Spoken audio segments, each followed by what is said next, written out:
जिला प्रशासन का मुख्य कार्यक्रम झंडा मैदान में हुआ। यहां झारखंड सरकार के मंत्री व गिरिडीह विधायक सुदीव्य कुमार सोनू ने ध्वजारोहण किया और झंडे को सलामी दी। मौके पर प्रशासनिक और पुलिस अधिकारी मौजूद थे। आइए सबसे पहले आपको दिखाते हैं जिला प्रशासन का मुख्य कार्यक्रम। गणतंत्र दिवस के अवसर पर रविवार को गिरिडीह जिले में आयोजित मुख्य समारोह में राज्य के मंत्री और गिरिडीह विधायक सुदीव्य कुमार सोनू ने तिरंगा फहराया और सलामी दी। मंत्री ने झारखंड सरकार की योजनाओं का जिक्र करते हुए कहा कि सरकार अंतिम पायदान तक योजना पहुंचाने के लिए प्रतिबद्ध है। कार्यक्रम में झांकी और परेड का आयोजन हुआ, जहां उत्कृष्ट प्रदर्शन करने वाली झांकियों और परेड प्लाटून को मंत्री द्वारा सम्मानित किया गया।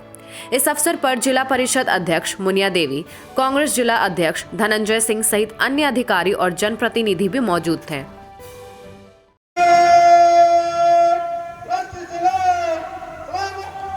राष्ट्रीय सलाम से सम्मानित किए जा रहे हैं।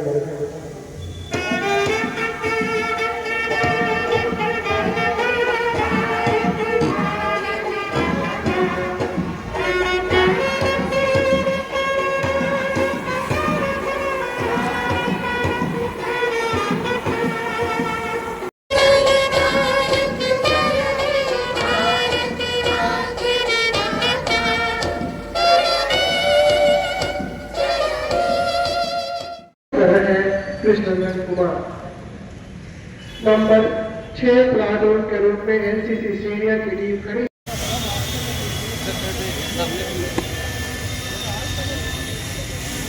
श्रीमान गणतंत्र दिवस परेड आपके निरीक्षण के लिए तैयार है।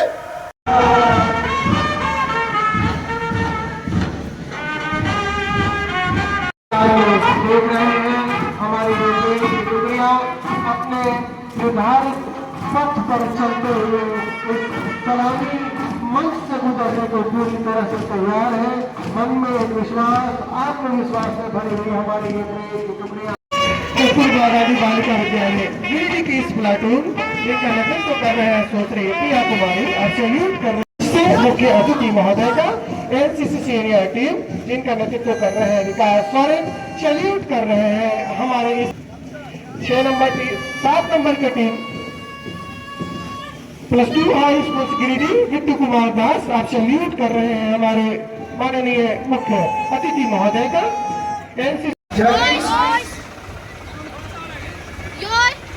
बच्चों को खेल खेल में सिखाने और समझ की एक प्रक्रिया को विकसित करने का माध्यम झांकी की जानकारी कैसे देते हैं, बच्चों को कैसे सरल तरीके से संख्या और भाषा का ज्ञान दिया जाए की तरफ से ये झांकी प्रस्तुत किया जा रहा है, जिसमें मुख्यमंत्री पशुधन विकास योजनाओं की जानकारी दी गई है। बीपीएल एवं एपीएल लघु सीमांत श्रेणी से केवल महिला लाभुकों के लिए ये इस योजना का लाभ लघु सीमांत किसान ले सकते हैं। रैती एवं गर्भजरुआ भूमि पर भी इस योजना का निर्माण कराया जा सकता है। इसमें एक सौंदर्यीकरण और प्राकृतिक घटा का बारे में विवरणी प्रस्तुत करते हुए झांकी, इस झांकी के माध्यम से खंडोरी डैम की खूबसूरती को दिखाने का प्रयास किया गया है। जिला बैंक की झांकी जब झांकी से अनुरोध होगा कि वो अपने गंतव्य स्थान की ओर आगे बढ़ते रहे। इसके पीछे सड़क सुरक्षा के थीम पे बनाई गई है परिवहन विभाग की तरफ से झांकी प्रस्तुत की जा रही है। संख्यात्मक और भाषा कौशल का विकास कराने का एक जो प्रक्रिया है उसके बारे में बताते हुए झांकी को जो भी लीड कर रहे हैं उनसे मेरा अनुरोध होगा कि वस्त्र कैसे तैयार किए जाते हैं और इसकी क्या क्या प्रोसेस है को बताने का प्रयास किया गया है। के ऊपर है इस खंडोली सौंदर्यीकरण का जो मुख्य आकर्षण है।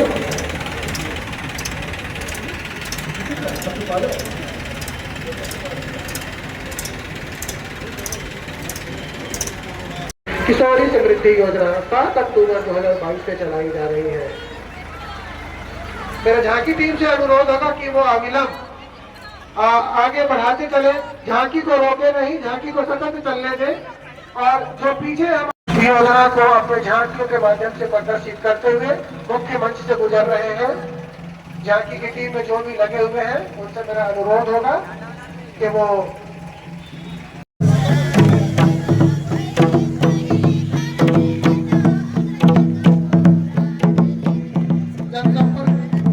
जिला जनसंपर्क कार्यालय द्वारा ये झांकी राजू कुमार राय IRB 9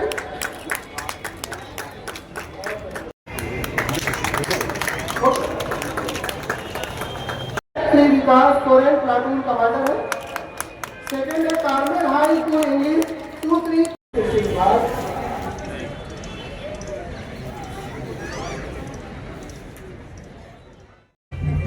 आज उस ऐतिहासिक क्षण और दिन को याद करने के लिए हम यहाँ एकत्रित हुए।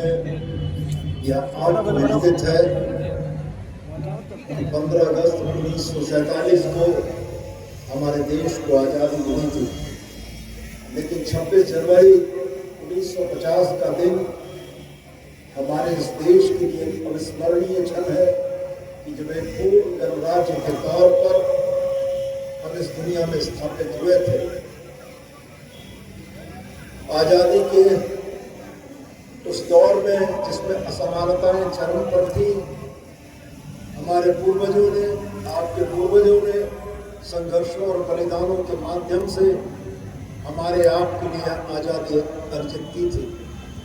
लेकिन उस गुलाम भारत की असमानताओं को, उस गुलाम भारत में भेदभाव के तमाम मसलों को सुलझाने के लिए बाबा साहब भीमराव अम्बेडकर और हमारी झारखंड की माटी के सपूत मरांग के जयपाल सिंह मुंडा के नेतृत्व में एक संविधान की परिकल्पना की गई थी।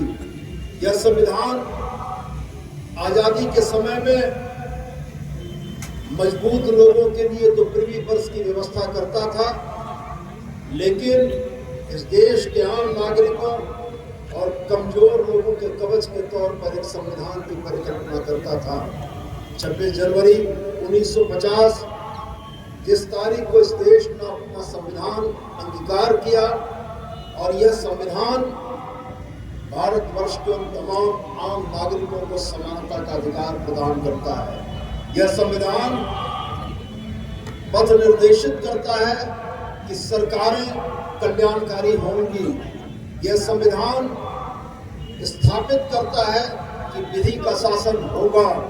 यह संविधान आपको, हमको यह याद दिलाता है कि हमारे पूर्वजों ने एक समतामूलक समाज की स्थापना का प्रण लिया था, और जिस संकल्प को लेकर 26 जनवरी 1950 दिल्ली में संविधान की स्थापना के बाद पूरे देश को यह संदेश गया। अब हमारी और हमारे बाद आने वाली पीढ़ियों की यह महती जवाबदेही है कि यह संविधान अपने उसी मूल स्वरूप में अक्षुण्ण रहते हुए देश के तमाम नागरिकों को एक ऐसा बराबरी का वातावरण देगा जहां विकास के, जीने के, अपने तौर तरीके चुनने के सारे रास्ते सारे लोगों के लिए स्वतंत्र होंगे।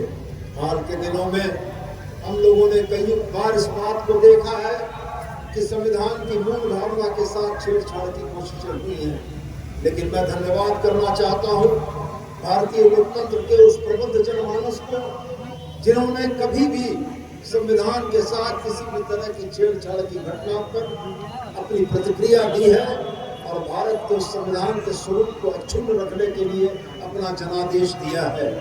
मैं पुनः आज के दिन आप सबसे यह अपील और आग्रह करना चाहता हूं कि जिस संविधान की मूल भावना ने इस देश को संगठित, एकजुट और प्रगति के रास्ते पर अग्रसर करने का प्रयास किया है, हमारी आज की जवाबदेही और आने वाली पीढ़ियों को इस संविधान की शिक्षा देकर इसको अक्षुण्ण रखने की भावना प्रज्वलित करने और मजबूत करने की जवाबदेही हमारे आप सब पर है। गिरिडीह जिला निश्चित रूप से झारखंड के उन महत्वपूर्ण जिलों में है जिनकी गिनती के बगैर झारखंड राज्य की परिकल्पना नहीं की जा सकती है। गिरिडीह जिला भौगोलिक दृष्टिकोण से अगर आप देखते हैं तो पूरे झारखंड का केंद्र बिंदु है और ईश्वर ने प्रकृति में गिरिडीह जिले को कुछ ऐसी खास चीजें भी दी हैं जो हमें अन्य जिलों से अलग बनाती हैं। हमारे पास हमारे पड़ोस में पारसनाथ का पहाड़ है जो झारखंड का सबसे ऊंचा पहाड़ है और हमारे संथाल जनजाति के लोगों के लिए धार्मिक आस्था का सर्वोच्च केंद्र मरांग गुरु के तौर पर जाना जाता है। यही पारसनाथ है जहां जैन तीर्थंकरों ने मोक्ष भी प्राप्त किया है, तो निश्चित रूप से पारसनाथ की पहचान गिरिडीह जिले के साथ हुई है।